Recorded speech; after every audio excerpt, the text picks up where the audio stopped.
আমি এখন উঠলাম, চা খাচ্ছি। অনেকক্ষণই উঠেছি, 6টা 10-এ উঠেছি। ছেলেকে টিফিন বানিয়ে দিলাম, স্কুলে গেল। তো এখন আমি একটুখানি চা খাবো।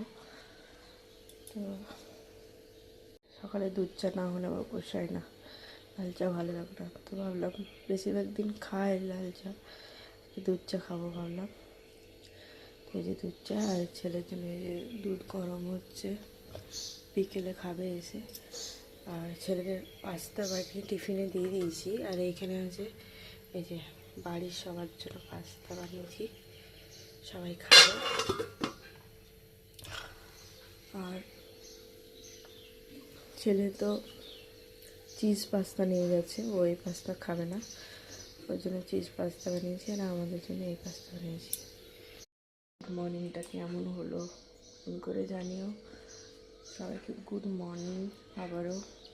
তো বাই বাই। সকালে তোমরা কে কী টিফিন করলে অতি অবশ্যই কমেন্টে জানাও। আরেকবার সবাইকে গুড মর্নিং।